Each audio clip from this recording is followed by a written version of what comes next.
Ô amor, Oi. não tem aquele homem que deu um passamento nele, que ele morreu e caiu dentro d'água na barragem?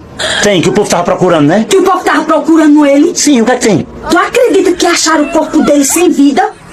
Não diz. Foi! Acharam o corpo do coitado sem vida, amor. Sim, se ele já tinha morrido quando caiu dentro d'água, tu queria que tivesse achado o corpo dele com vida ainda? Eu queria. Eu queria, mas tu é lesa, rapaz. Se tu já falou que ele morreu, caiu dentro d'água, era só falar, achar o corpo dele. Eu tô falando o que disser, que ele morreu e caiu dentro d'água. Sim, aí acharam o corpo dele sem vida. Se o homem já tinha morrido, tu queria que achasse o corpo dele com o que mais?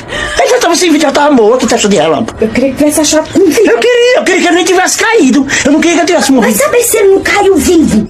Aí morreu por tudo. Então quem tá matando o homem é tu. Porque tu sabe agora que ele morreu, caiu dentro d'água. Como é que ele vai cair vivo se ele já tinha morrido? Rapaz, que embaraçada da peste é essa?